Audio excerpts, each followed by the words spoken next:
The rifle's crack split the dusk like a bone snapping underfoot. Dirt fountained beside Serafina's left boot, a sharp spray of prairie grit that stung her ankle through the worn leather. She froze, not thinking, just stopped the way a rabbit stops when shadow crosses grass. And in that half-breath of stillness, the horse appeared. It did not charge. It moved with a deliberate economy of water, finding the lowest ground, sliding between her and the ridge, where the muzzle flash still hung in fading smoke. The rider did not shout. He leaned low over the animal's neck, one hand steady on the reins, the other raised in a sharp downward motion that sent 3 other riders scattering like seeds thrown into wind. Kangi. She had learned his name 2 days ago, whispered by a woman who pressed bread into her hands and told her to run. Now she saw him clearly for the first time, young perhaps 25, with high cheekbones and eyes that tracked the brush line the way a man watches a door he knows will open badly. No war bonnet, no paint. Just a brown woolen shirt, a revolver on his hip, and a rifle slung across his back in a beaded sheath that had seen weather and use. Another shot cracked overhead, this one wider, meant to scatter rather than kill. Serafina's breath came back in a rush, cold and metallic.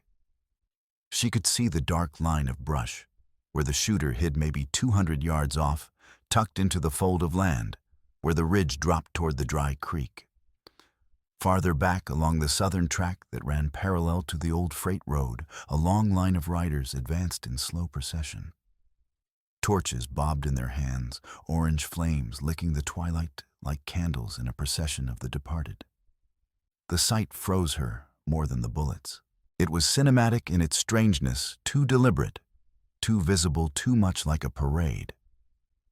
They were miles from Silver Falls, far beyond, where a town militia could form quickly, and the riders were not charging. They were moving at a walk, torches held high, making themselves seen. Serafina looked up at Kangi, throat-tight voice scraping past fear. "Are you taking me somewhere? Or taking me from someone?" His eyes did not soften.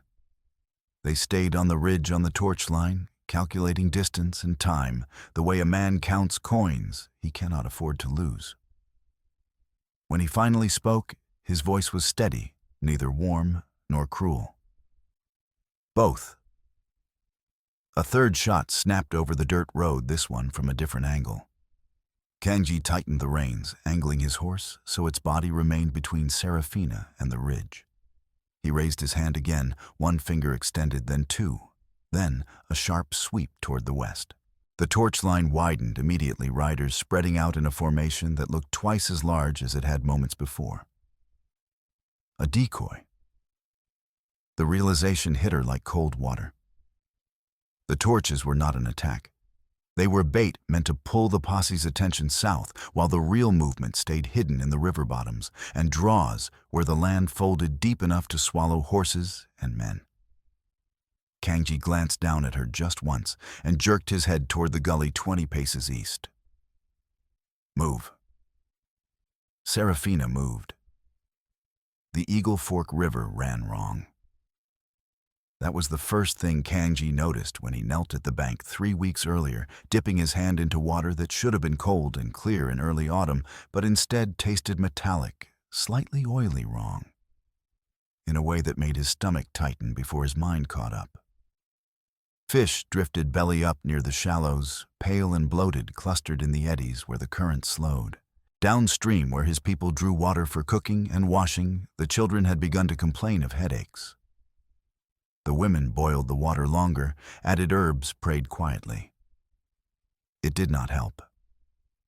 His older brother, 28, and already worn thin by 2 hunger winters and a burned harvest, developed a fever that would not break. His hands shook when he tried to hold a cup. His gums bled when he chewed dried meat. Kangi sat beside him in the lodge, watching sweat bead on skin that had turned the color of old ash, and felt the helplessness turn to something sharper, something he could use. A trader from Clay Bank, a nervous man named Finch, who sold powder and flour to anyone with coin, told Kangi the truth without poetry when pressed. "It's the mine," Finch said, voice low, eyes darting toward the trading post door, as if the words themselves might summon trouble. "Dead Man's Gulch up above Silver Falls. They're using mercury to pull gold from the crushed ore.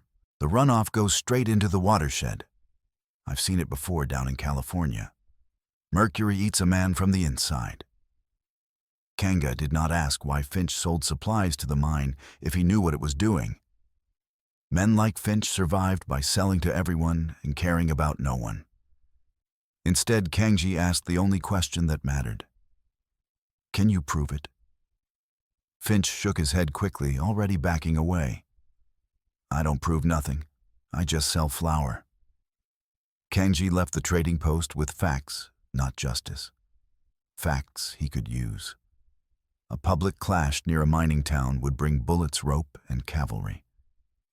He had seen what happened when young warriors, righteous and angry, rode into white towns demanding fairness. The newspapers called it Indian uprising.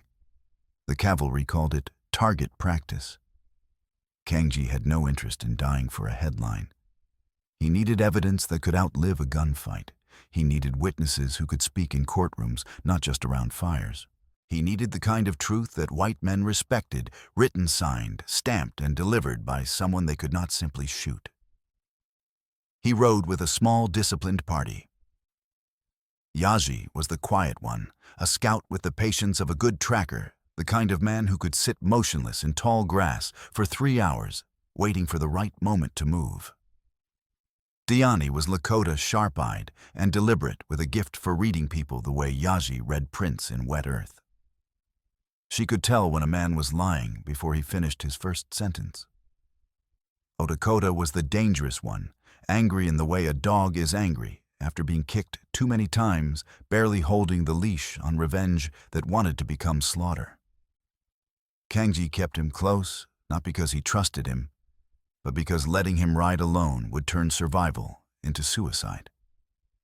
They were all adults shaped by the decade's violence and the practical rules of staying alive in a land where law was whatever the man with the most guns said it was. Silver Falls was a boom town built on noise and debt. The mine's steam engine hammered day and night, shaking the plank streets and rattling windows in buildings thrown up too fast to settle properly. The main street smelled like horse manure, wet canvas, and the sour sweat of men who worked underground and drank above ground. Power had a face in Silver Falls. Ignatius Crowell, for the mine superintendent, a polished man in his 40s with clean hands and a voice that carried the false warmth of a borrowed smile. He wore another man's name as easily as he wore his tailored vest, and nobody questioned it, because questioning Ignatius Crowell meant questioning the mine. And questioning the mine meant losing your job, your credit, and maybe your teeth. But there were whispers. Kangji heard them in saloons, where he listened from the alley in feed stores, where miners spoke carelessly after too much whiskey. Whispers that Roland Voss, the mine's original owner, had not been seen in months. That his signature on documents looked different than it had a year ago. That the man who called himself Voss now walked differently, spoke differently, held his fork differently at the hotel dining table.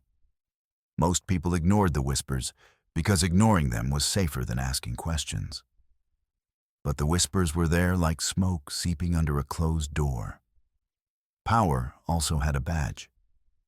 Sheriff Bitter Sam was a Civil War veteran with a limp from Shiloh, and eyes like empty wells, dark, deep, and reflecting nothing back. He kept order in Silver Falls with a corps of deputized Tufts men who had been ranch hands, drovers, and drifters before Sam gave them tin stars and permission to hurt people legally. A rope hung ready behind the jail, coiled neatly on a peg, used often enough that the beam above it was worn smooth. The promised bride arrived the same week Kangji began watching the town. Serafina was not naive. She was 24, old enough to know that mail-order bride was a polite way of saying sold, and she had come west because her father's illness and debts had left her no safe place in the East. No brothers, no inheritance, no prospects except the kind that required a contract and a photograph sent to a man she had never met. But she carried something more valuable than a trunk of dresses. In her leather satchel wrapped in oilcloth to keep the paper dry was a legal power of attorney packet and a set of share certificates. Her father, before the consumption took him, had been a minor investor in a Montana mining venture. The shares were meant for her fiancé, Roland Voss, whose family held a controlling stake in the Dead Man's Gulch mine. The packet gave her the authority to sign documents on behalf of her father's estate, transferring the shares and consolidating control. Ignatius Crowell did not need romance. He needed her signature. Serafina stepped off the stage in Silver Falls on a cold September afternoon, dust clinging to her dark blue traveling dress, and felt the weight of eyes on her immediately. The men on the boardwalk watched her the way men watch money being counted.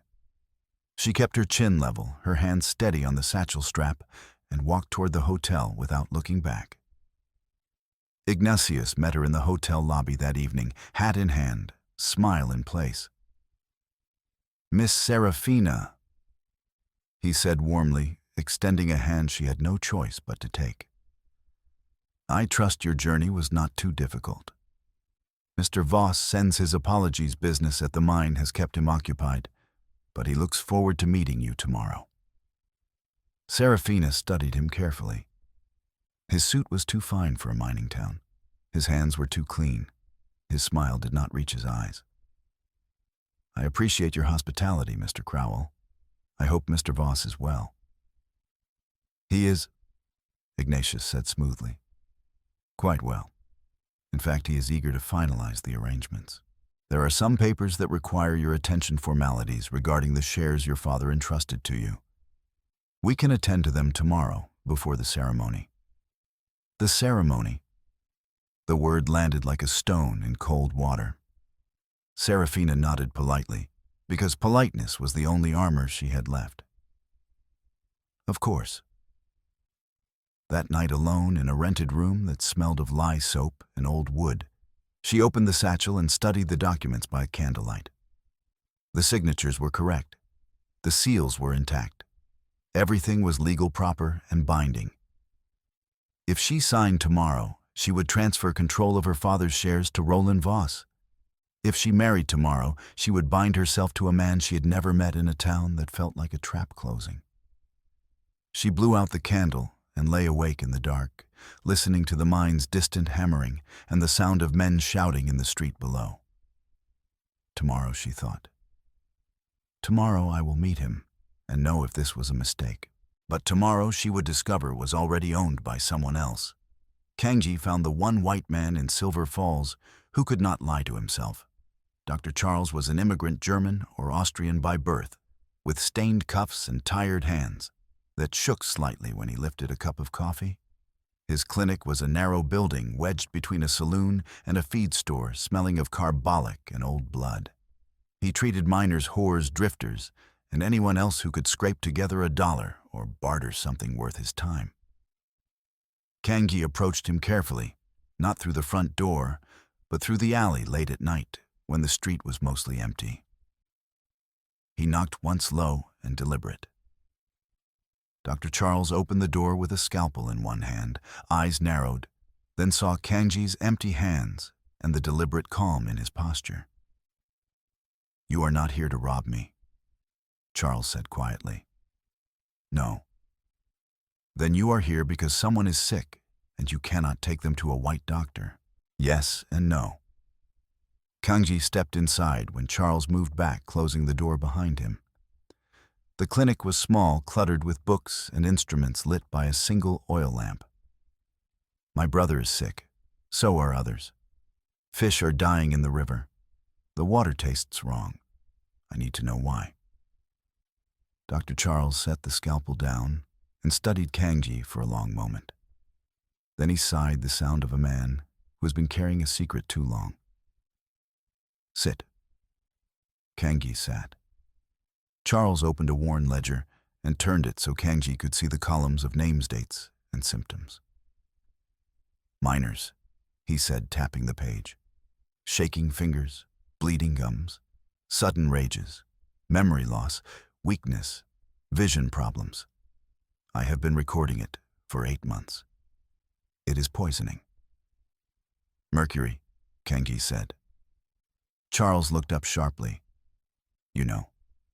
A trader told me the mine uses it to extract gold. He is correct. Charles closed the ledger and rubbed his eyes. The runoff goes into the river. The miners breathe vapor in the shafts. It accumulates in the body. It does not leave. It kills slowly, but it kills thoroughly. Can you prove it? Kengi asked. I can prove the sickness. I can show patterns. I can demonstrate medical causation. Charles leaned forward, his voice dropping. But I cannot prove who ordered it, who profits from it, or who is covering it up. The mine owns the sheriff. If I accuse Ignatius Crowell publicly, I will be run out of town, or worse. He met Kenji's eyes. You understand this? Yes, I am one man. I have no power here. Kenji nodded slowly. Then I need to find someone who does. Charles hesitated, then spoke carefully. There is a woman arriving this week. A bride, they say. She carries legal documents, shares in the mine. If she signs them, Ignatius will control the operation completely. If she does not. He trailed off, then added, there is something else. Something I do not understand. What? The man who walks around town calling himself Roland Voss. Charles paused, choosing his words with the precision of someone who knows the weight they carry. I treated the real Roland Voss 18 months ago. He had a scar on his right hand from a drilling accident. 3 inches curved, impossible to miss. The man in town has no such scar. Charles's expression darkened. I have asked myself where Voss went, why he would allow an impostor to use his name. The only answers I can imagine are unpleasant. Kenji absorbed this information like water into dry ground, but he did not let his face show what he was thinking. If Voss is gone dead or disappeared, then Ignatius controls everything. Yes. And if the woman signs those papers, he can sell the mine and vanish before anyone realizes the fraud. Charles leaned back. You need to get to her before he does. Kenji left the clinic the same way he entered, through the alley, moving like smoke. He did not have a plan yet, but he had a thread to pull. A woman with papers. A mine with blood on its hands. A man who might be dead, replaced by someone wearing his name like a stolen coat. He would find the thread's end, and when he did, he would pull until something broke. Serafina met Ignatius Crowell in his office above the assay building the next afternoon. The room was richly appointed with a polished desk, leather chairs, and a window that overlooked the mine yard, where men moved like ants beneath the steam engine's plume. Bitter Sam stood by the door, not sitting, just present, a wall of quiet menace in a dusty coat and a tin star. Ignatius gestured to the chair across from his desk. Please, Miss Serafina. Sit. She sat, keeping the satchel on her lap. Where is Mr. Voss? At the lower shaft, overseeing repairs. He will join us shortly. Ignatius opened a drawer and removed a stack of papers, laying them on the desk with the deliberate care of a man dealing cards. In the meantime, there are formalities we must address. Your father's shares the power of attorney. These require your signature to complete the transfer. Serafina looked at the papers. The language was dense legal, designed to obscure rather than clarify. She had read enough contracts in her father's study to know when words were being used as weapons. I would prefer to wait for Mr. Voss. Of course, Ignatius said smoothly. But the documents are time-sensitive. The territorial office requires them by week's end, and the courier leaves tomorrow morning. A delay could complicate the estate settlement. Serafina's pulse quickened, but she kept her voice steady. Then, Mr. Voss should be here to review them with me. Ignatius smiled, but the warmth drained from it like water through sand. Miss Serafina, I understand this is all quite sudden. But you must understand, Mr. Voss is a very busy man. The mine operates day and night. His responsibilities are considerable. Surely you do not wish to burden him with trivial paperwork on the eve of your wedding. Trivial. The word landed wrong, too casual, too dismissive. Serafina's father had taught her to distrust men who called money matters trivial. She set the satchel on the desk, but did not open it. I will sign nothing without Mr. Voss present. The room went quiet. Bitter Sam shifted his weight, and for the first time, Serafina noticed the length of rope coiled casually in his hand, thumb running over the braided fibers like a man stroking a pet. Ignatius leaned back in his chair, steepling his fingers. Miss Serafina, you are a practical woman. I can see that. So let us speak practically. He tapped the papers. You will sign these documents. Tonight you will become Mrs. Voss. Tomorrow I will sell my controlling interest in the mine to investors in San Francisco, and you will return east with enough money to live comfortably for the rest of your life. He paused, letting the words settle. Or you will refuse, and you will discover that this territory is very large, very empty, and very unforgiving to women who arrive alone and disappear quietly. The threat was not hidden. It was laid out like silverware at a formal dinner. Serafina's hands tightened on the satchel strap, but she forced her voice to stay level. You are not Mr. Voss, are you? Ignatius's smile did not waver. What an extraordinary accusation. Where is he? Attending to the mine, as I said. No. Serafina stood pulse-hammering but kept her spine straight. If Roland Voss were here, he would not send a proxy to handle his own wedding contracts. If he were here, he would not allow you to threaten his fiancée in his name. She looked at Bitter Sam, then back at Ignatius. You are not him. You are using his name. For the first time, Ignatius's expression hardened into something cold and flat. Sit down, Miss Serafina. She did not sit. She turned toward the door. But Bitter Sam moved to block it, rope still in hand, his gaze fixed and unblinking. Ignatius sighed a sound of mild inconvenience. You will sign tonight, or you will not leave this building. The choice, as always, is yours. Serafina looked at the window. 3 stories up. No balcony, no ladder, no escape. She looked at the papers on the desk, at the pen lying ready beside them, and understood with perfect clarity that she was not in a negotiation. She was in a cage, and the door had already closed. But cages, she thought, have locks, and locks can be picked. I need time, she said quietly, to read the documents properly. Ignatius studied her for a moment and then nodded. You have until tonight. Bitter Sam will escort you back to the hotel. Do not leave your room. Do not speak to anyone.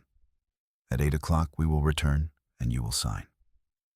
Serafina nodded, picked up the satchel, and walked past Bitter Sam without looking at him. Her hands did not shake until she was alone in the hallway, and then they shook so badly she had to press them flat against the wall to make them stop. That night, she did the only thing she could think of. She tore a page from her journal, wrote 4 lines in small, careful script, and folded it tight. Then she waited until the hotel grew quiet, slipped down the back stairs, and pushed the note through the gap beneath the clinic's rear window. Dr. Charles found it an hour later, unfolding the paper by lamplight and reading the words twice to be certain he understood. Ignatius is not Voss. The marriage is a fraud. The papers are the mine. Please help. He did not sleep that night.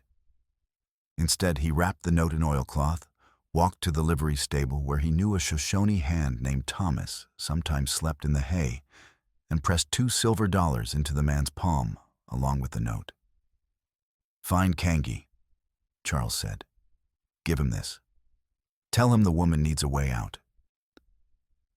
Thomas took the money, the note, and disappeared into the dark like a man who had done this before. Kangi did not charge into Silver Falls like a storybook hero. He planned a removal, not a raid. He studied the town's rhythms, when the saloons filled, when the mind shifts changed, when the sheriff made his rounds. He watched the hotel from a distance, noting which rooms had lights burning late, which windows faced the alley, which doors were watched and which were not. Diani was the one who made the approach, not him. A Lakota woman walking through Silver Falls in daylight drew less suspicion than a Lakota man, especially if she wore a plain shawl and carried a basket, like she was selling herbs or doing laundry. She knocked on Serafina's door at dusk, 2 nights after the note reached Kangi, and spoke quietly when the door opened a crack. Dr. Charles sent me. You leave tonight. Serafina stared at her, heart pounding. Who are you? Someone who knows what men like Ignatius do to women like you. Diani's voice was firm-clipped, carrying the weight of someone who had seen too much to waste words. She glanced down the hallway, then back. Pack only what you can carry in one hand. No trunk, no noise. When the church bell rings, 8 go down the back stairs. A man will be waiting in the alley with a horse. Do exactly what he says. Who? Kangi? He will get you out. Serafina's throat tightened. Why would he help me? Diani's expression was flat practical. Because you can hurt the men poisoning his people. Because you are worth more alive and free than buried and silent. She stepped back.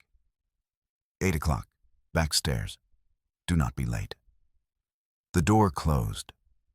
Serafina stood alone in the small room, pulse-racing mind turning over the choice she did not really have.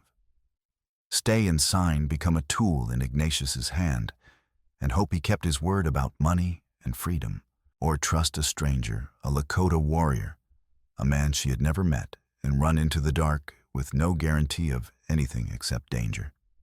She packed a small canvas bag, a spare dress, a shawl, the satchel with the documents, a small revolver her father had given her years ago, loaded but never fired. When the church bell rang 8, she walked down the back stairs as quietly as she could, opened the rear door, and stepped into the alley. Kangi was waiting mounted with a second horse on a lead line. He did not greet her. He leaned down, extended a hand, and pulled her up behind him in one smooth motion. The second horse was cut loose, sent trotting away into the street as a distraction. Kangi turned his mount toward the east, toward the open land beyond the town's edge, and rode at a controlled trot. Not a gallop, nothing that would draw immediate attention, just a man leaving town at the end of a long day. They were 2 miles out before Serafina realized she had been holding her breath. She exhaled slowly, feeling the night air cold against her face, and tightened her grip on Kangi's coat. Thank you, she said quietly. He did not answer. He was watching the horizon, listening for the sound of horses that would come when Ignatius discovered she was gone. The sound came an hour later. The plan cracked because of a weak, frightened man with loose morals and a tighter stomach. Pocket Paul was a stage driver, a thin man with a drinker's nose and a habit of listening at doors when he thought no one was paying attention. He had seen Serafina slip out of the hotel. He had seen the Lakota woman visit her earlier. He had spent the last hour pacing in his rented room, trying to decide if the reward money Ignatius would pay was worth the risk of making an enemy. Fear won. Fear always won with men like Paul. He ran to Bitter Sam's office, knocked hard, and spilled the story in a breathless rush. Sam listened without expression, then counted out 10 silver dollars and dropped them into Paul's shaking hand. You did the right thing, Sam said flatly. Now get out. Paul left. Sam gathered his deputies' saddled horses and rode out within the hour. He did not need a tracker. He knew where people ran when they left Silver Falls at night east toward the Badlands and river breaks, where a man could lose a posse in the folds of land. Sam had chased enough deserters, thieves, and runaways to know the routes by heart. They hit the riverbank at dawn. The willows were thick there, dense enough to hide a small party, and Sam spread his men out in a loose line, moving slowly, watching for movement. Yaji saw them first and signaled Kangi with a low whistle. Kangi pulled Serafina off the horse and down into a cut bank, pressing her flat into cold mud while he drew his revolver and waited. The first shot came from the south wide and high, meant to flush them out. The crack echoed across the water sharp as a whip. The second came closer, clipping bark off a cottonwood 3 feet from Kangi's head. Wood exploded in splinters. Serafina bit down on her knuckle to keep from crying out, dirt in her mouth, heart slamming against her ribs so hard she thought it would crack bone. Lakota, crouched 20 yards upstream, could not hold his anger. He rose up and fired back the shot loud and sharp in the morning quiet. It was too early, too exposed, and it drew 2 more shots immediately. Bark exploded. Leaves fell. A horse screamed high and panicked. The sound cut through Serafina like a blade. Down! Kangi hissed, but Lakota was already moving, rage driving him forward instead of thought. Kangi grabbed Serafina's arm, his grip hard, deliberate, not gentle but necessary, and hauled her deeper into the cut bank, following Yazi's silent signal toward a narrow bend where the river ran shallow over gravel. They broke cover and ran low boots, splashing through cold water that soaked Serafina's skirt and dragged at her legs. Willows whipped their faces, sharp branches cutting skin. Bullets chewed the ground behind them, kicking up spray and mud. She could hear them each shot a distinct crack, followed by the wet thud of impact or the hiss of a near miss. Her lungs burned, her legs screamed. She stumbled on a submerged root, and Kangi's hand clamped around her wrist, keeping her upright, pulling her forward without pause. Yazi led them across the gravel bed and into a line of cottonwoods that grew thick on the far bank, offering just enough cover to slow the posse's angle of fire. But the cost was immediate. Yazi stumbled, caught himself, and kept moving. But Serafina saw the blood spreading across his thigh, dark and wet, soaking through buckskin. A grazing shot, not fatal, but enough to slow him. Diani reached Yazi first and got a shoulder under his arm, helping him forward while Kangi covered their retreat with his rifle, not firing yet, just waiting for a clear target. The posse did not charge blindly. Bitter Sam was too experienced for that. He pulled his men back into cover and sent 2 riders wide, trying to flank. Kangi saw the movement and made the only choice that mattered: keep moving or get surrounded. They ran. Serafina's world narrowed to breath footfall, the hand that gripped hers and pulled her through brush that tore at her dress and skin. She did not know if Yaji was still behind them. She did not know if Diani had been hit. She only knew that stopping meant dying, and Kangi was not stopping.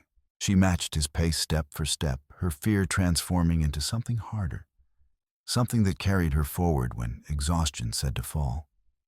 By the time they reached the high ground above the river breaks, the sun was fully up, and Silver Falls was burning with news. Bitter Sam rode back into town bloodied and furious, and declared to anyone who would listen that Kangi was a kidnapper and a murderer. He did not mention that no bodies had been found. He did not mention that his own men had fired first. He mentioned only that a white woman had been stolen, and that the town's honor demanded her return. Fear and permission. Those were the 2 ingredients Bitter Sam needed to turn a posse into a lynch mob. He had both now. That night, Kangi kept a small fire hidden under a clay bank to keep the smoke low and scattered. Serafina sat with her knees pulled to her chest, shivering from cold and shock, watching Kangi clean grit from his revolver with the slow, methodical patience of a man preparing for work, not glory. Yaji lay nearby, leg bandaged with strips torn from Diani's spare shirt face, tight with pain, but silent. Diani sat between them, sharpening a knife on a whetstone with steady rhythmic strokes. "They will keep coming," Serafina said quietly. "Yes." Kangji did not look up from his work. "Will you kill them?" Now he looked at her, his expression unreadable in the firelight. "If they leave me no choice." Serafina's hands shook. She pressed them together hard until the shaking stopped. "This is my fault. If I had just signed—" "If you had signed," Kangji interrupted, voice flat. "They would have killed you anyway. Men like Ignatius do not leave witnesses." The words landed like stones. Serafina stared at him, realizing he was right. She had never been meant to leave Silver Falls alive. The marriage, the papers, the promises, all of it had been a trap designed to look like generosity. Diani stopped sharpening and looked up. "You did the right thing. Running. Not every woman has the spine for it." Serafina met her eyes, finding something there she had not expected: respect, but also recognition. Women understanding women in a way men rarely could. "I was terrified," Serafina admitted. "Good," Diani said. "Fear keeps you careful. Carelessness gets you dead." Yaji stirred his voice, rough with pain. "She kept pace, did not slow us. That is worth more than courage." It was the first time any of them had spoken of her as anything other than cargo or obligation. Serafina felt something shift in her chest, not trust, not yet, but the beginning of it. The beginning of belief that survival was not just a question of luck, but of choosing the right people to run with. "What do we do now?" she asked. Kangji slid the revolver back into its holster and met her eyes. "We take the fight to them. We find proof. We make it loud enough that they cannot silence it." "How?" "You tell me." He gestured to the satchel she still carried. "What is in those papers that scares Ignatius so much?" Serafina opened the satchel and pulled out the oilcloth-wrapped packet. She spread the documents on the ground between them, smoothing the creases by firelight. "My father's shares give control of the mine when combined with the Voss family holdings. If I sign as power of attorney, Ignatius can transfer ownership legally. If I do not sign, the shares stay frozen in probate and he cannot sell." "So you are the lock," Kangji said. "Yes. And if the lock disappears, the door stays shut." Serafina nodded slowly. "But if I disappear, someone else will eventually get control, a court, an executor, someone Ignatius can bribe or intimidate." "Then we do not make you disappear," Kangji said. "We make you loud. We take you somewhere he cannot reach, and we make you a witness he cannot silence." "Where?" Kangji stared into the fire, thinking. After a long moment, he spoke again. "There is a schoolteacher in Rain Valley. Her name is Hannah. She hates men like Ignatius. She will help. And then we go back to the mine," Kangji said quietly. "And we take the proof we need to bury him." Serafina looked at him. This man she had known for less than 3 days, and asked the question that had been building since the river. "Why are you doing this? You could have left me, taken your people and gone north where it is safer." Kangji was silent for a moment, his gaze still on the fire. When he finally spoke, his voice carried the weight of something personal, something he did not often share. "My brother is dying because of that mine. So are others. Children, elders, people who never set foot in Silver Falls but drink the water it poisons." He looked at her then, and his eyes held no anger, just a steady resolve. "I could kill Ignatius. I could burn the mine. But that would make me the villain in their story. and my people would pay for it with cavalry and rope. This way, your way with papers and witnesses, we use their law against them. We make them see what they have been ignoring. It was the most he had said at once since they met. Serafina absorbed his words, understanding for the first time that this was not just about her or even about justice. It was about survival for an entire community, and she was the unlikely key to making that survival possible. "All right," she said quietly. "Let us bury him." Diani looked between them and allowed herself a small, grim smile. "Good. Burying bad men is honest work." They moved carefully over the next 3 days, avoiding main trails using draws and creek beds to stay hidden.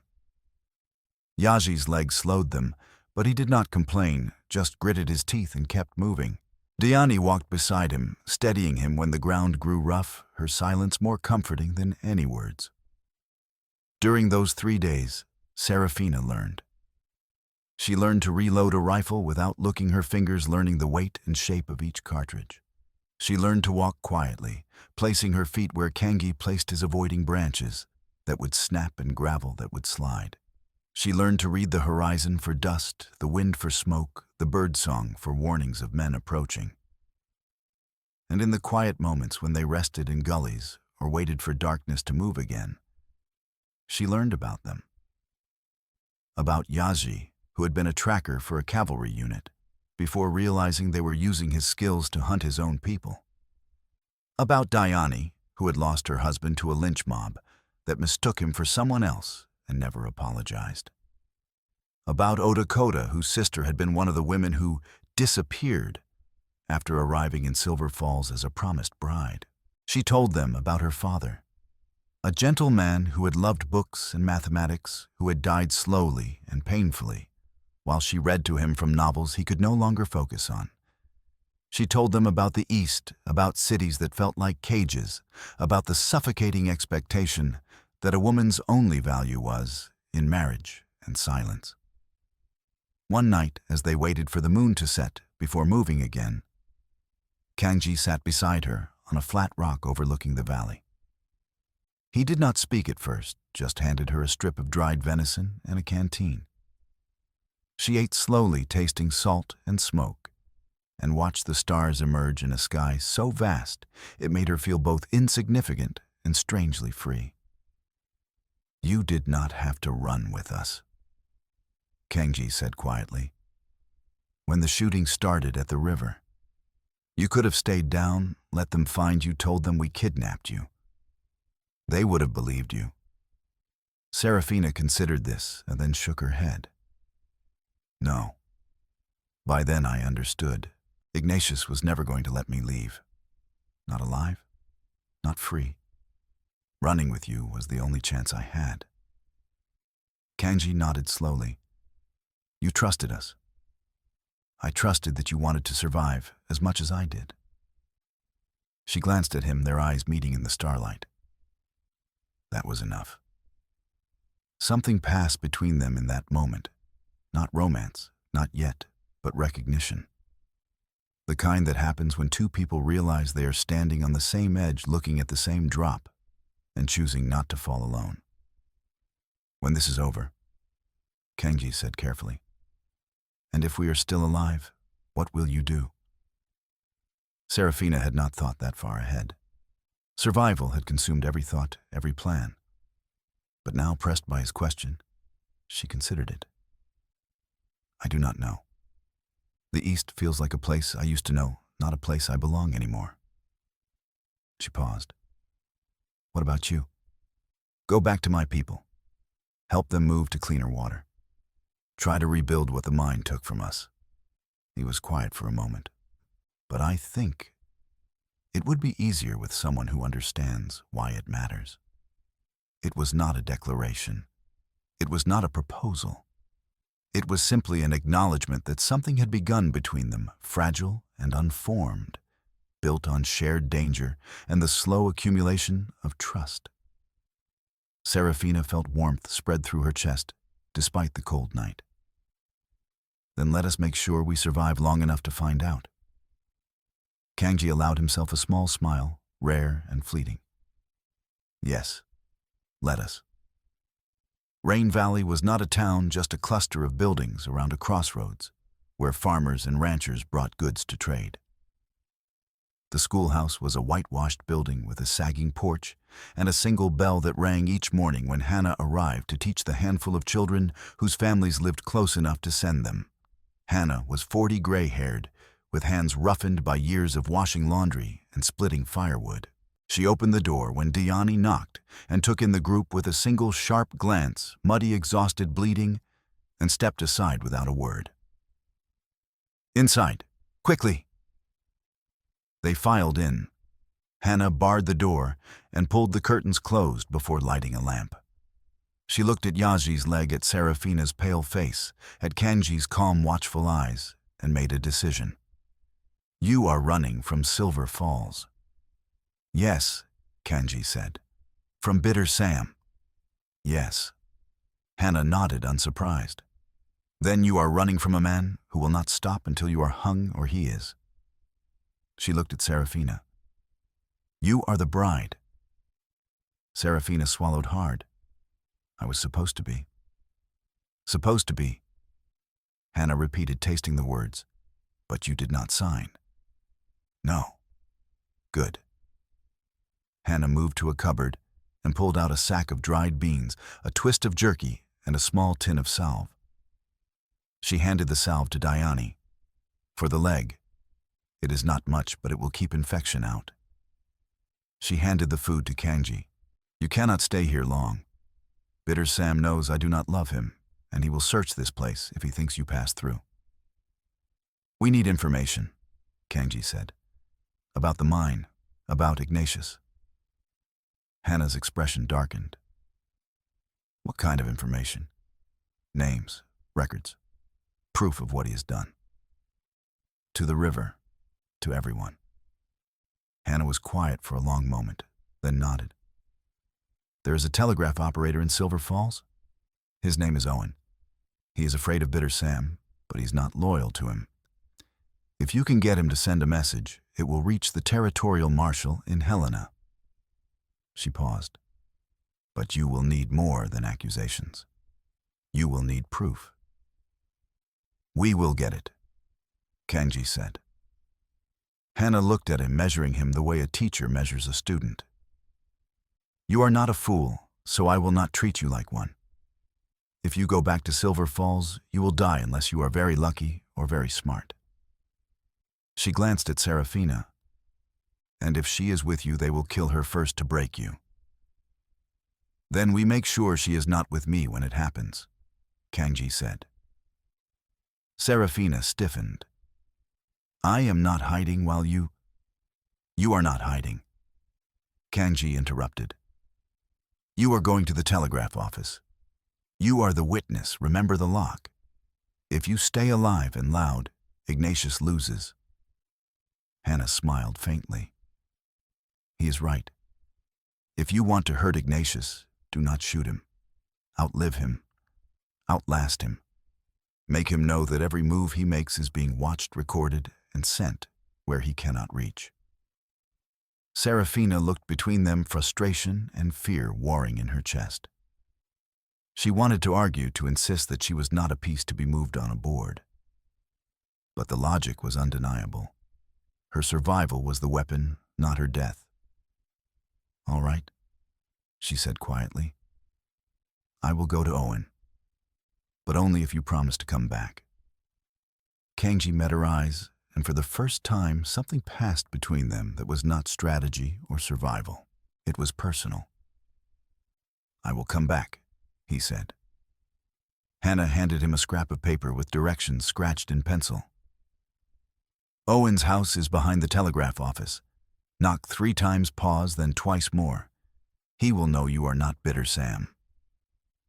Kanji took the paper and nodded. They rested for 2 hours, just enough to eat, and let Yaji wrap his leg properly. Then they moved again, splitting into 2 groups. Diani and Serafina would approach Silver Falls from the north, using the back trails to reach Owen without being seen. Kanji Yazi and Odakota would approach from the east toward the mine itself. Before they parted, Kanji pressed a spare cartridge pouch into Serafina's palm without looking at her. His fingers brushed hers for just a second, rough, warm, deliberate. Do not waste it. It was not a romantic gesture. It was trust delivered as equipment. But the warmth of that brief contact stayed with her long after he had ridden away. Serafina closed her fingers around the pouch and nodded. I will not. Then they separated, moving into the dark, each carrying a piece of the plan that would only work if all the pieces stayed whole. Kanji had not forgotten Pocket Paul. Men like Paul were weak links, and weak links could be useful if you knew how to pull them. He found Paul 2 nights later, drunk and terrified in a fly-blown tent behind the livery stable. Paul tried to run when he saw Kanji step through the tent flap, but Odakota was already behind him. Knife-drawn expression, flat and merciless. Sit, Kanji said. Paul sat shaking so hard his teeth chattered. I did not mean I was scared they would have killed me. They might still, Kanji said. Bitter Sam does not reward cowards. He uses them and then buries them. Paul's face went ashen. What do you want? Information. Kanji crouched so they were eye level. You know the mine? You haul supplies? You talk to the foreman. Tell me how to get inside without being seen. Paul stared at him, desperate hope flickering in his eyes. If I tell you, will you let me go? If you lie to me, Odakota will cut your throat and leave you for the dogs. If you tell the truth, I will let you run as far as your legs will carry you. Kanji's voice was calm, factual, carrying no malice, but absolute certainty. Paul swallowed hard, then nodded. There is an old adit on the north side of the hill. It was sealed off after a collapse 5 years ago, but the seal is rotten. You can break through with a pry bar. It connects to the lower tunnels near the mercury room. The mercury room. Where they process the ore, it is always locked. Only the foremen go in. Paul hesitated, then whispered, You should not go there. Bad things happen in that room. What kind of bad things? Paul's eyes darted away. I do not know. Men who work there too long start forgetting things, start seeing things that are not there. One of them tried to eat his own hand last month, said it did not belong to him anymore. Kanji's expression did not change, but his mind was racing. Mercury poisoning could do that, destroy the mind as thoroughly as the body. If the foremen were working in concentrated vapor without protection, they were dying slowly. And if Ignatius was using that room for something else, something he wanted hidden. Go, Kanji said. Run east. Do not stop until you reach Clay Bank, and do not come back. Paul scrambled to his feet and ran stumbling through the tent flap and into the dark.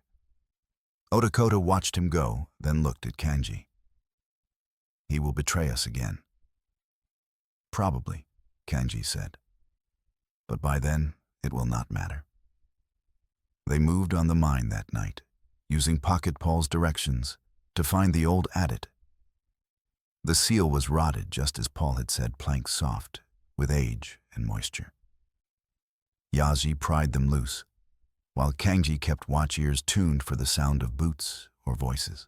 The tunnel beyond was black damp and smelled of earth and old dynamite. They lit a single candle and moved inside, stepping carefully over loose rock and collapsed timber. The tunnel sloped downward, connecting to a main gallery that still showed signs of use or cart tracks, fresh tool marks, boot prints in the dust. They followed the tracks toward the sound of dripping water, faint and rhythmic, echoing through stone. The mercury room was exactly where Pocket Paul said it would be, behind a heavy wooden door with a padlock. Kanji tested the lock, found it solid, and gestured to Odakota. Lakota pulled a pry bar from his pack and worked it into the door frame, levering hard until the wood splintered and the lock tore free. Inside, the air was thick and metallic, coating the back of the throat like oil. The mercury room was small, lined with barrels and sluice tables stained silver gray. Ore was crushed, mixed with mercury to bind the gold, then heated to burn off the mercury vapor. The process was efficient, profitable, and deadly. The walls were streaked with condensation.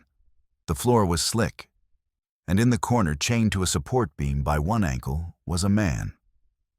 Kangi stopped breathing. The man was not human anymore, not in any way that mattered. He was skeletal, his skin the color of ash left too long in a cold fire. His hands moved without ceasing, fingers curling and uncurling as if trying to grasp something that was not there, tremors running through them like current through wire. His eyes were open but unfocused, pupils dilated so wide they looked black, staring at nothing and everything. Drool hung from the corner of his mouth in a long, glistening strand. His hair had fallen out in patches, leaving raw scalp visible. His gums were black teeth, loose, several missing entirely. But worse than any of that was the chain. It was short, perhaps 3 feet, attached to a bolt driven deep into the stone floor. The metal had worn grooves into his ankle bone, visible through torn skin. Around him on the floor was evidence of months' waste, rotted food scraps, a tin cup knocked over and forgotten. Kangi had seen men die. He had seen men tortured. But this was something else. This was erasure. This was a man being slowly unmade piece by piece, memory by memory, until nothing remained but meat and reflex. Yaji made a sound, low-pained, almost a retch. Lakota's face went blank, the kind of blank that came before violence. Kangi approached slowly, hands visible, though he doubted the man could see him properly. "Are you Roland Voss?" The man's mouth moved. No sound came out at first. His jaw worked, tongue pushing against teeth that no longer fit together properly. Then finally a rasp, so faint, Kangi had to lean in to hear it. Voss, was I? His eyes rolled unfocused. Am I still? Kangi's chest tightened so hard it hurt to breathe. Yes, you are Roland Voss. No. The man's head shook a jerky, uncontrolled motion. No. He said I forgot. He said, when I forget, then he can be me. Is he me now? No. Kangi said firmly. He is not you. You are still you. But even as he said it, Kangi knew it was a lie. The man chained in this room was not Roland Voss anymore. He was what was left after Roland Voss had been systematically destroyed. Ignatius had not just stolen his name. He had tried to erase the man himself, leaving him here to breathe mercury vapor until his mind dissolved, and he could no longer challenge the imposter walking around town in his clothes. Kangi knelt and examined the chain. It was fastened with a pin lock, rusted but functional. He worked it free and the chain fell away with a dull clank. The man Voss, or what remained of him, did not move. He sat there staring at the space where the chain had been, as if unable to comprehend that it was gone. "Can you stand?" Kangi asked gently. Voss tried. His legs buckled immediately, muscles atrophied from months of confinement. Yazi caught him before he hit the floor and hauled him upright, slinging one of Voss's arms over his shoulder. The smell was overwhelming, sweat waste, and the sweet, sick, metallic stink of mercury poisoning. But Yazi did not flinch. He just held the man steady and looked at Kangi. "We take him," Yazi said. It was not a question. "Yes," Kangi said. "We take him." They turned toward the door, and it opened. Ignatius Crowell stood in the doorway, flanked by 2 foremen with rifles. He looked at Kangi, at Voss, at the broken lock, and smiled. It was not a warm smile. It was the smile of a man who has just won a game he was worried about losing. I knew you would come, Ignatius said pleasantly. Bitter Sam told me you were predictable. I doubted him. I was wrong. He stepped into the room, his polished boots clicking on the stone floor, seemingly unbothered by the stench or the horror of what surrounded him. You have been a considerable nuisance, Kangi, but now you have given me exactly what I needed. What is that? Kangi asked, voice flat.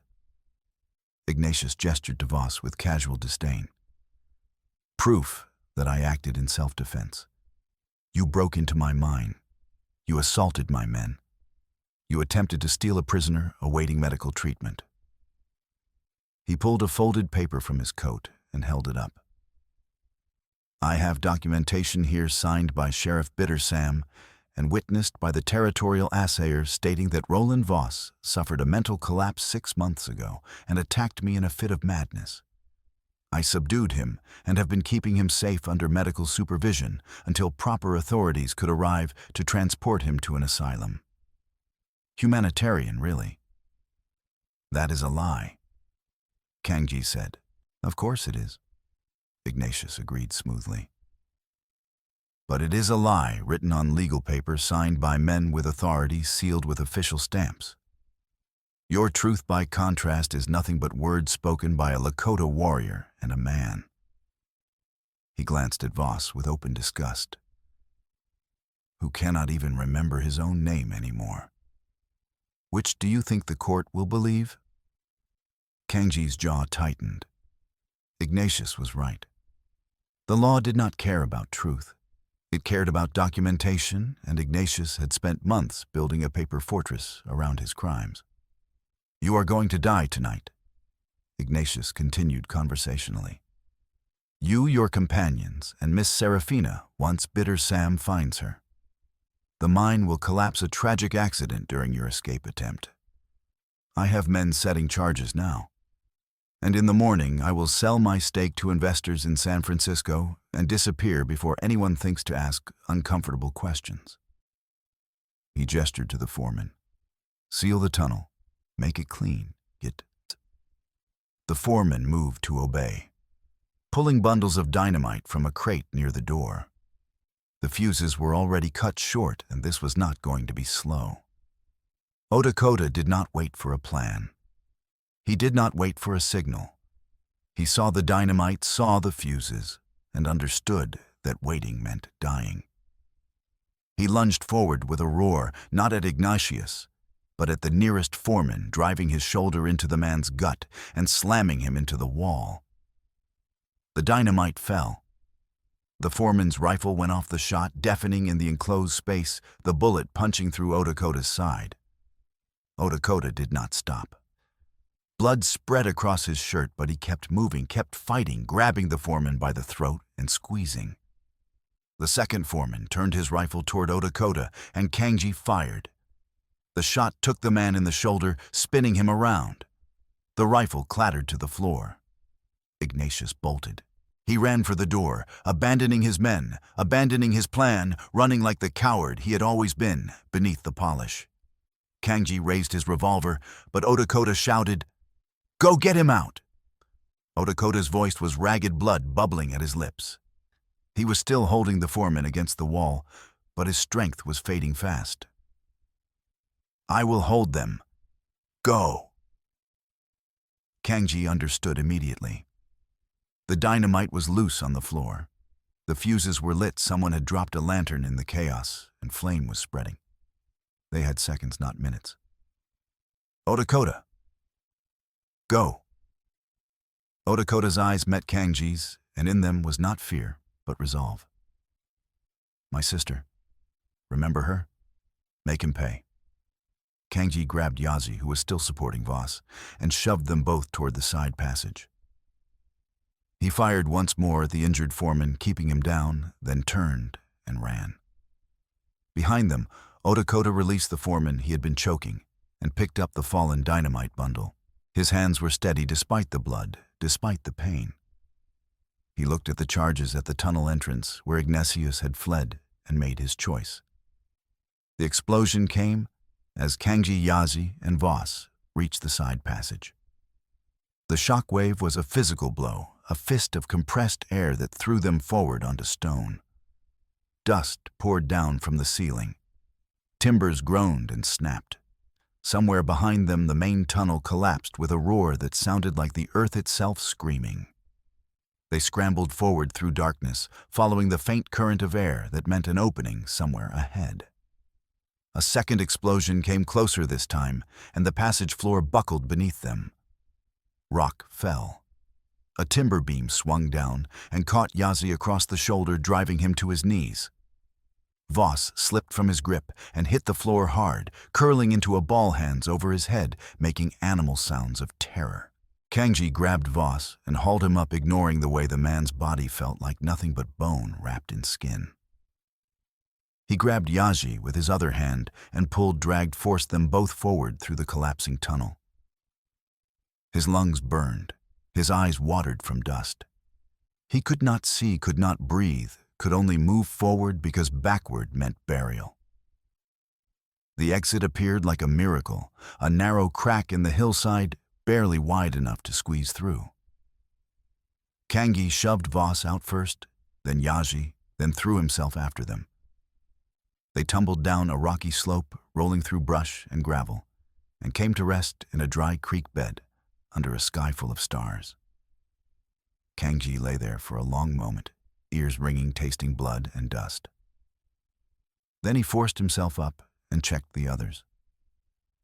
Yazi was alive, bleeding from a dozen cuts, but breathing. Voss was unconscious, but his heart was still beating weak and irregular. Behind them, the mine belched smoke and dust into the night sky. The entrance they had used was completely sealed. And somewhere in that tomb of stone and darkness, Lakota was gone. The knowledge settled into Kangji's chest like a stone sinking into deep water. Lakota had been angry, reckless, impossible to control, but in the end, he had been brave. He had bought them the seconds they needed with his life, and Kangji would carry that debt until his own death. But he could not mourn yet. He could hear horses in the distance, moving toward the mine. The explosion had drawn attention. They needed to move. He slung Voss over his shoulder. The man weighed almost nothing and started walking. Yaji limped beside him, refusing help despite the blood his face set in grim determination. They moved through the darkness toward the rendezvous point, hoping that Serafina and Diani had made it to Owen, hoping that the message had been sent, hoping that they had not just traded lives for nothing. Serafina and Diani reached the telegraph office just before midnight. The building was dark, but the house behind it showed a single light burning in the window. Diani knocked 3 times, paused, then twice more. Owen opened the door with a rifle in his hands, eyes wide and frightened. He was young, maybe 25, with ink-stained fingers and the hunted look of a man who had seen what happened to people who crossed Bitter Sam. "Who sent you?" he asked, voice shaking. "Hannah," Diani said. Owen lowered the rifle slightly, but did not invite them inside. "What do you want?" "To send a message," Serafina said. "To the territorial marshal in Helena." Owen's face went pale. "I cannot. If Bitter Sam finds out—" "He already knows you hate him," Serafina interrupted, stepping forward into the doorway so Owen could see her clearly. "Hannah told us. You are afraid, and you have every right to be. But if you do nothing, Ignatius Crowell will destroy this town and everyone in it. He is poisoning the river. He is killing miners. He has done something terrible to Roland Voss, something that needs to see daylight. And he is using the law as a weapon, turning good people into accomplices through fear." She pulled the oilcloth packet from her satchel and opened it, spreading the documents on Owen's narrow desk. "This," she said, pointing to the share certificates and the power of attorney packet, "is proof that Ignatius Crowell tried to forge my signature to steal the mine. This," she pulled out Dr. Charles's letter, "is proof of mercury poisoning tied to the mine's operation, signed by a physician. and when my companions return, they will bring something even more damning." Owen looked at the paper's hands shaking so badly he had to clasp them together. What could be more damning than this? The truth about what happened to Roland Voss. Serafina said quietly. The real Roland Voss. Owen closed his eyes, took a breath that shook his whole frame, and nodded. "All right, I will send it." He sat at the telegraph key and began tapping out the message, the rhythm quick and precise, despite his fear.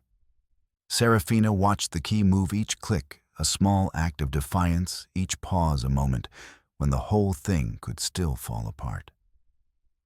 Outside, the town began to stir. Voices rose, boots thudded on boardwalks, torches flared to life. Bitter Sam had found something, or someone had told him where to look. Diani moved to the window and looked out, her expression tightening. The mob is forming. How many? Serafina asked, her pulse climbing. Too many. Diani's hand moved to the knife at her belt.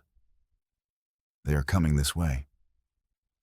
Owen kept tapping, sweat beading on his forehead, his lips moving as he translated the words into Morse code. Almost done. Just almost. The door burst open. Bitter Sam filled the doorway, gun drawn, his gaze locked on Owen with the cold focus of a predator who has cornered his prey. "Step away from the key." Sam said, his voice carrying the weight of every hanging he had presided over. Owen froze, hands hovering over the brass instrument. Step away. Owen did not move. He looked at Serafina, at Diani, and then back at the key. His hands moved, tapping out the final sequence, the one that would send the message through to Helena, the one that would make everything they had done matter. Sam fired. The shot took Owen in the shoulder, spinning him out of the chair. He hit the floor, hard, blood spreading across his shirt in a dark stain that looked black in the lamplight. But the message was sent. The key went silent. The line stayed open, carrying their words across hundreds of miles of wire to a place where Bitter Sam's gun could not reach. Sam stepped inside, gun trained on Serafina now. His expression was empty, mechanical, the look of a man who had killed so many times it no longer registered as anything more than a task to complete. "You are coming with me." Diani moved between them, knife drawn, her stance low and balanced. "No." Sam's lip curled in something that might have been amusement, if his eyes had held any warmth at all. "Then you die first." The sound that cut through the room was not a gunshot. It was hooves, a lot of them pounding up the street like thunder rolling across a valley.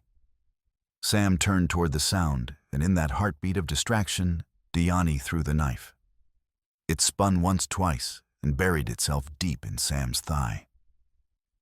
He staggered backward with a bellow of pain and rage, his gun hand wavering. Kangi appeared in the doorway, a nightmare figure streaked with soot and blood, carrying an unconscious man over his shoulder like a sack of grain. Yaji was beside him, limping badly, his face gray with pain and exhaustion. But it was the man Kangi carried that made Sam hesitate. Even in lamplight, even unconscious, Roland Voss was impossible to ignore. His skeletal frame, his ash-gray skin, his visible tremors, he looked like something that had crawled out of a grave. He looked like proof. Kangi's eyes met Sam's across the small room, and when he spoke, his voice carried the finality of a sentence being passed. "Back away from her." Sam raised his gun despite the knife in his leg, his face twisted with pain and fury. "You are dead, all of you." Kangi fired, once, clean, deliberate. The bullet took Sam in the chest, punching through bone and lung. Sam fell backward through the open doorway, his gun clattering from his hand, hitting the porch boards hard. He gasped like a fish pulled from water, blood bubbling at his lips, and the light faded from his eyes, slowly, not peacefully, but inevitably. The mob that had been forming in the street stopped. The torches wavered. Men who had been ready to commit violence a moment before suddenly found themselves staring at a dead sheriff, a wounded telegraph operator, and something that had once been a man, but now looked like a warning about what happens when greed meets cruelty. Kangi stepped over Sam's body and moved to Owen, kneeling to check the wound. "You will live. Stay down." Owen nodded weakly, clutching his shoulder, his face pale but his eyes fierce. "I sent it. It went through. Helena knows." "Good." Kangi stood and looked at Serafina. Their eyes met, and in that moment something passed between them that was relief and recognition and shared survival. "You did it." "We did it." Serafina corrected, her voice steady despite everything. Then she looked at the man Kangi had carried, and her breath caught. "Is that Roland Voss?" Kangi said quietly. "The real one." The mob did not disperse immediately. Mobs never do. They milled in the street torches, burning voices rising in confusion and anger. Some wanted to hang Kangi for killing the sheriff. Others wanted explanations. All of them were drawn like moths to the strange, terrible tableau in the doorway of the telegraph office. Then Roland Voss woke up. He came to consciousness the way drowning men break the surface with a gasp, a convulsion, hands grasping at nothing. Kangi steadied him, but Voss pulled away with animal panic, stumbling forward into the lamplight, spilling from Owen's office. He took 3 lurching steps into the street before his legs gave out, and he fell to his knees in the dirt. The mob went silent. In the torchlight, Roland Voss was not a man. He was a horror. His skin was the color of spoiled milk, stretched too tight over bones that looked ready to pierce through. His hands would not stop moving, fingers curling and uncurling in rhythms that had nothing to do with intention.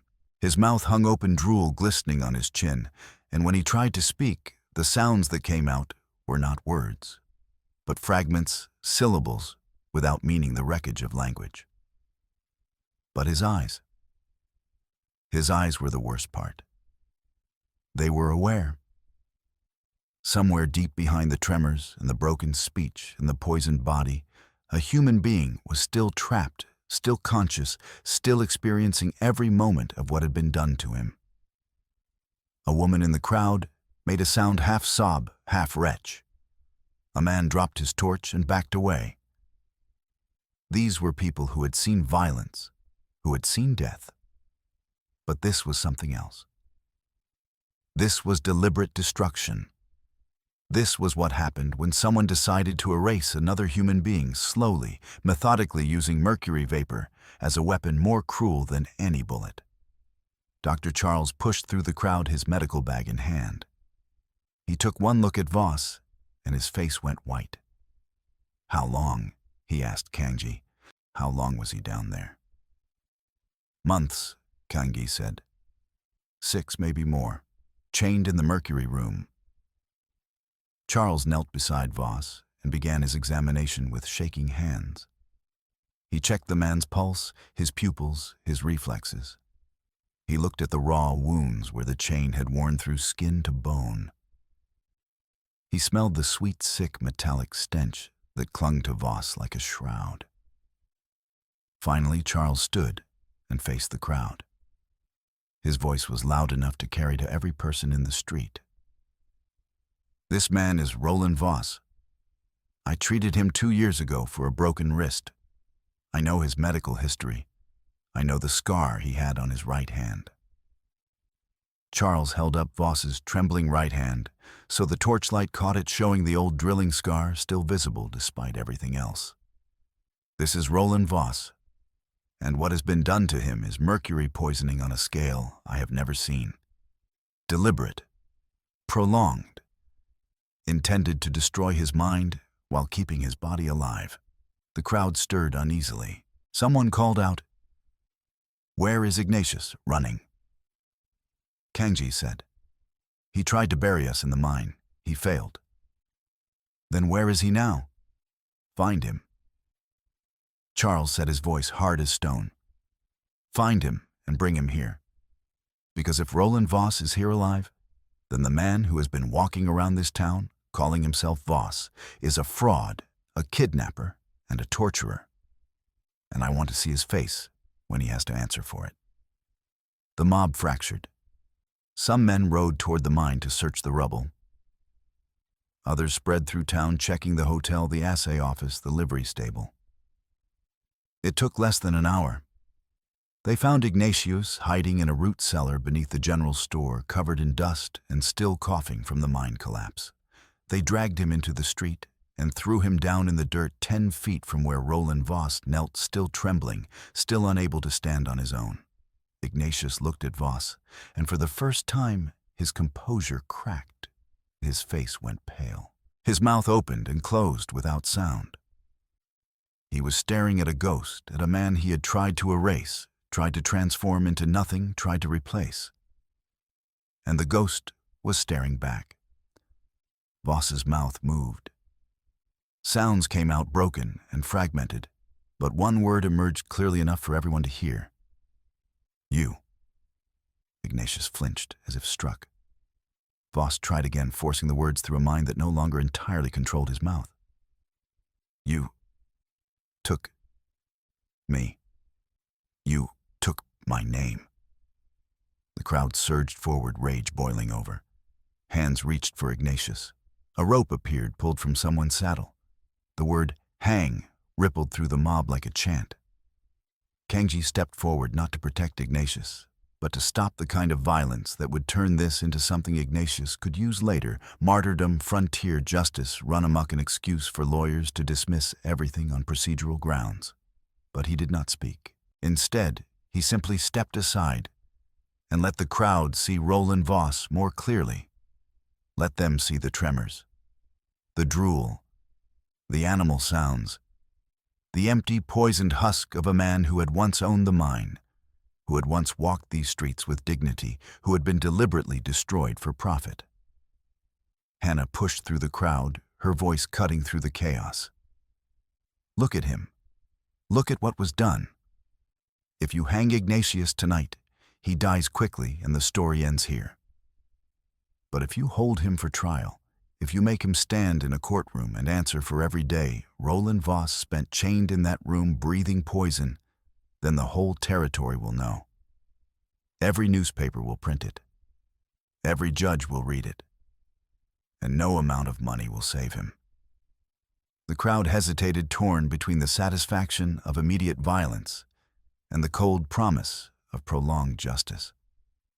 Dr. Charles added his voice. "Owen sent the message. Helena knows. The marshal will come. If Ignatius dies tonight, his lawyers will say it was mob justice, that he never got a fair trial, that the evidence is tainted. But if we keep him alive, if we make him face every witness, every document, every day of testimony, then he loses everything. His reputation, his freedom, his life eventually, but in a prison where men like him do not last long." The mob shifted energy, bleeding away, replaced by exhausted anger. In the end, they bound Ignatius with rope and locked him in the jail that had been Bitter Sam's domain, in the cell where he had kept others waiting for rope and shadows. They posted guards not to protect him, but to make sure he lived long enough to stand trial. Roland Voss was carried to Dr. Charles's clinic, where Charles worked through the night to stabilize him. The mercury damage was catastrophic. Voss would never fully recover. He would never speak clearly again, never walk without help, never remember large portions of his life. But he would live, and he would testify, and that was enough. Serafina sat outside the clinic as dawn broke, exhausted beyond measure. Her dress was torn and filthy. Her hands were scraped raw. She smelled of smoke and fear and river mud. But she was alive. Kangji sat beside her, silent, cleaning his rifle with the same methodical patience he had shown every other night. His face was streaked with soot and blood.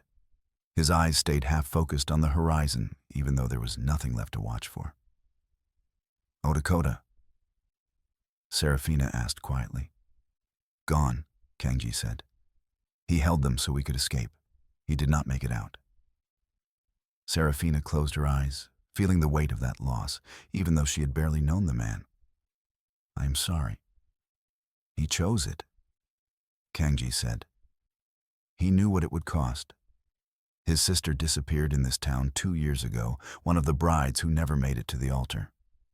He wanted Ignatius to pay for that. Now he will. They sat in silence for a long moment, watching the sun rise over Silver Falls, turning the dusty street gold. Will they come? Serafina finally asked. The marshals. The court. Yes, Kangji said. Maybe not today, but they will come. And will they believe us? Kangji looked at her, and for the first time since the mine, his expression softened. They will believe you. You have the papers. You have the witness. You have a telegraph operator who risked his life to send the message. And you have Roland Voss alive to stand against the man who tried to erase him. He paused. You did more than survive. You fought, and you won. Serafina felt warmth spread through her chest despite the exhaustion. So did you. Thank you for coming back. You did not leave me either, Kangji said quietly. That is enough. They sat there as the sun climbed higher. Two people from different worlds bound by survival and trust earned through fire. And for the first time in days, Serafina allowed herself to believe they had actually won. The marshals arrived 3 days later, two grim-faced men in dark coats with territorial badges and no patience for excuses. They interviewed everyone. Owen, still recovering from his shoulder wound, confirmed the telegraph message and its contents. Dr. Charles presented his medical records, his ledger of symptoms, and his devastating testimony about Roland Voss's condition. Hannah provided statements about missing women and the climate of fear Bitter Sam and Ignatius had cultivated.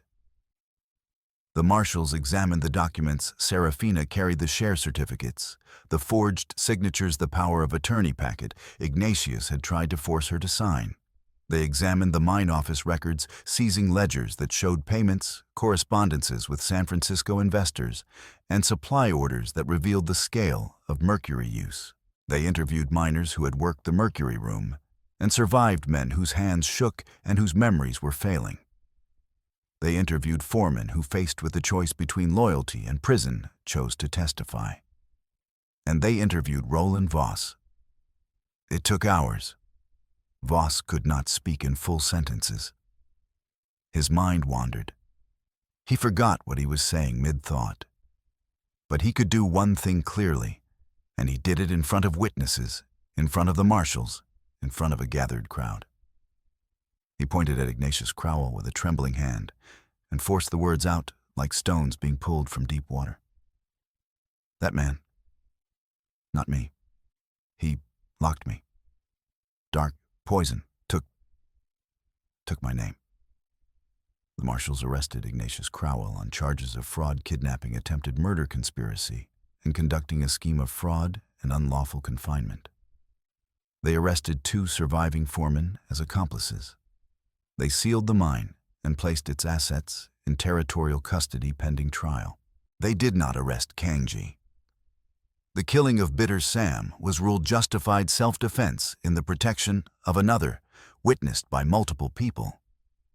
The territorial government had no interest in prosecuting a man who had exposed a fraud that embarrassed local officials and threatened scrutiny from territorial and federal authorities.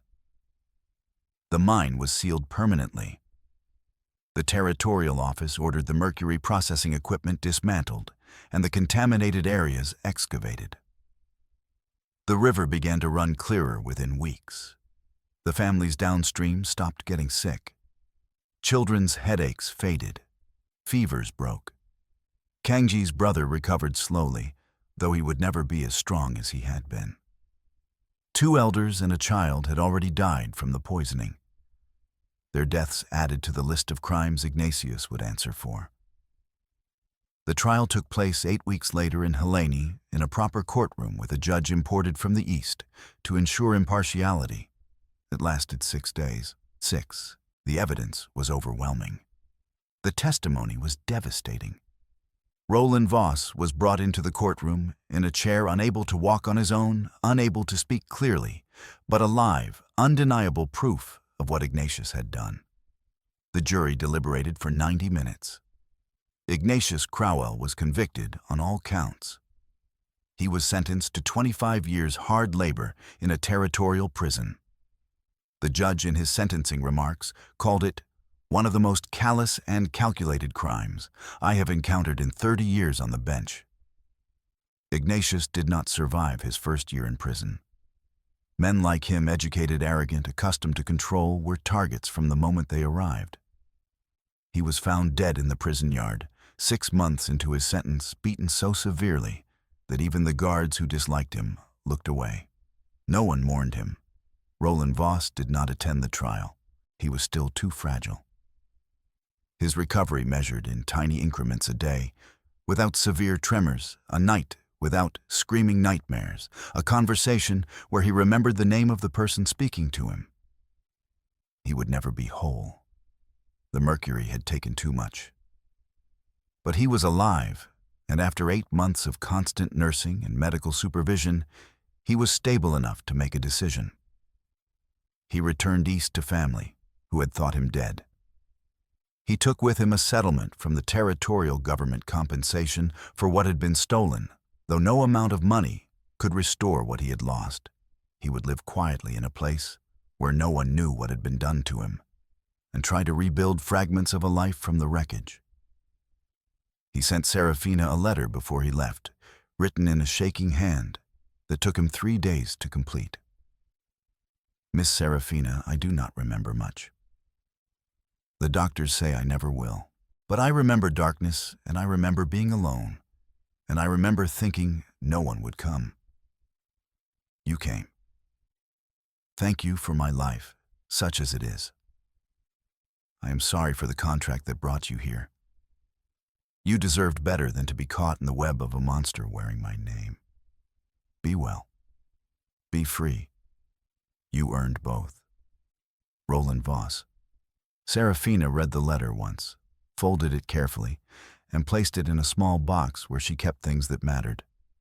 Serafina stayed in Silver Falls through the trial and into the winter, working with Dr. Charles to document the long-term effects of mercury poisoning and establish protocols for treatment. She worked with Hannah to create a network, a fund, and a system of safe contacts for women who arrived in Western towns alone, vulnerable, and without resources. Kangji returned to his people after the trial ended. His brother had recovered enough to ride again. The community had moved to a new area with clean water and better land. They were rebuilding slowly the way people do after disaster. But Kangji came back to Silver Falls every few weeks.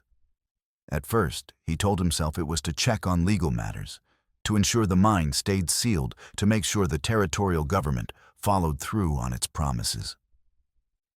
But that was not why he came back, and he knew it. He came back because Serafina was there. They did not speak of the future at first. They spoke of practical things, how the cleanup was progressing, how Owen's shoulder was healing, how Yaji had taken up work as a guide for the territorial survey team. But beneath those practical conversations was something else, something unspoken, but present in every glance, that lasted a moment too long, every accidental touch of hands, passing a cup of coffee, every hesitation before parting. One evening in late winter, as snow fell softly outside Hannah's schoolhouse, where Serafina was staying, Kangji said the thing he had been holding back, "Come north with me." Serafina looked up from the ledger she had been reviewing. "North, to where my people are settling. We need someone who understands contracts, who can negotiate with Indian agents without being cheated, who can read the documents before we sign them." He paused. "We need someone who can be a bridge." "A bridge," Serafina repeated, "between your world and mine. between the law you understand and the survival we need. He met her eyes. I am not asking you to give up who you are. I am asking you to use it somewhere it matters. Serafina set down her pen and considered the offer the real offer, which was not just a job, but an invitation into his life, into his community, into a future neither of them could predict, but both wanted to try. I would need to learn Lakota, she said. Diani will teach you. I would need to understand your customs, your laws, what matters to your people beyond what is written down. We will teach you, if you are willing to learn. Serafina smiled, the expression carrying warmth and certainty. Then yes, I will come. They did not embrace, that was not the way of either of their worlds yet. But they stood close enough that their shoulders touched, and in that small point of contact was a promise more binding than any contract. They married in spring, not in a church, but beside a river that ran clean again in a ceremony that blended traditions from both their worlds. Serafina wore a simple dress and carried wildflowers. Kangji wore a new shirt Diani had made with beadwork that told the story of their survival. Dr. Charles attended, and Hannah and Yaji and Owen. His shoulder healed his hand steady again. The ceremony was brief, practical, and honest. They promised to choose each other, to stand beside each other, to build something together that neither could build alone. There were no grand declarations of eternal love. There was simply commitment, spoken plainly, witnessed clearly, and meant with everything they had. Afterward, they built a life. Serafina learned Lakota, slowly stumbling over sounds her mouth had never made, laughing at her mistakes, gradually finding fluency. She learned to read weather, to preserve food, to move through the land, with the efficiency that came from respect rather than fear. She became the bridge Kangji had asked her to be, sitting in government offices and negotiating terms that were fair instead of exploitative. She translated not just words, but intent, pushing back against agents who tried to cheat, documenting everything, so there was a record that could not be erased. Kangji continued to lead with the same careful strategy he had used to take down Ignatius, building alliances, gathering evidence using the white man's law when it served justice, and walking away when it did not. Together, they became a partnership that worked because it was built on mutual respect, shared purpose, and the knowledge that they were stronger together than apart. Yaji married a Shoshone woman named Ayana. His leg had healed, leaving him with a slight limp, but no loss of skill. He and Ayana built a life that was quiet, deliberate, and content. They had 3 children who grew up speaking 3 languages and understanding that the world was larger and more complicated than any single story could contain. Diani never remarried. She said she had loved once, and that was enough. Instead, she became a teacher and a leader, passing on knowledge to younger women, how to negotiate, how to read contracts, how to survive in a world that wanted to erase them. She lived to be 78, sharp and fierce until the end. And when she died, 2 communities mourned her. Dr. Charles stayed in Silver Falls until his health failed. He trained 2 young doctors, one white and one Lakota, and made it clear his clinic served everyone, or it served no one. He died quietly at 64, and both communities buried him with honors. Hannah taught until she was 72. The funds she and Serafina established saved dozens of women over the years, giving them choices and resources when they had none. She died peacefully in her sleep, and the school was renamed in her honor. Owen continued operating the telegraph and became a quiet hero to people who understood what he had risked.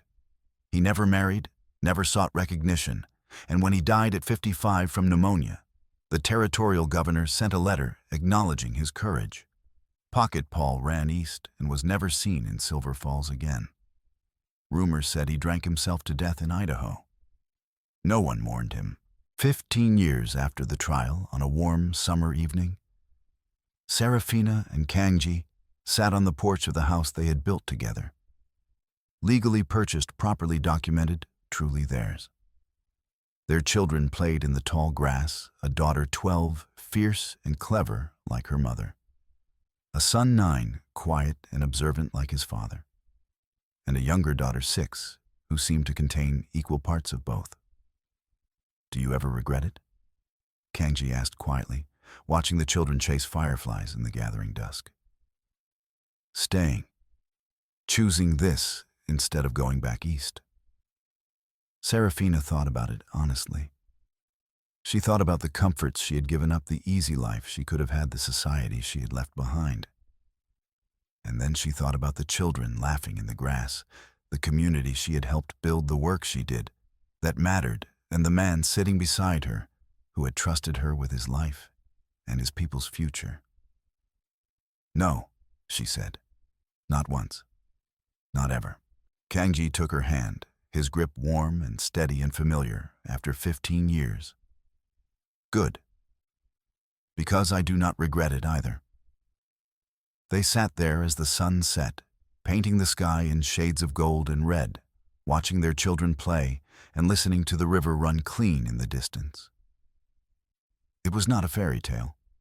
It was not perfect. There had been hard winters and lean years and moments of doubt and grief. But it was theirs, built on trust and survival and the slow, steady work of choosing each other every single day. Built on the understanding that justice was not something given, but something fought for, that truth mattered more than convenience, and that the most revolutionary act was simply to survive together and refuse to let cruelty win. And in the end, that was everything.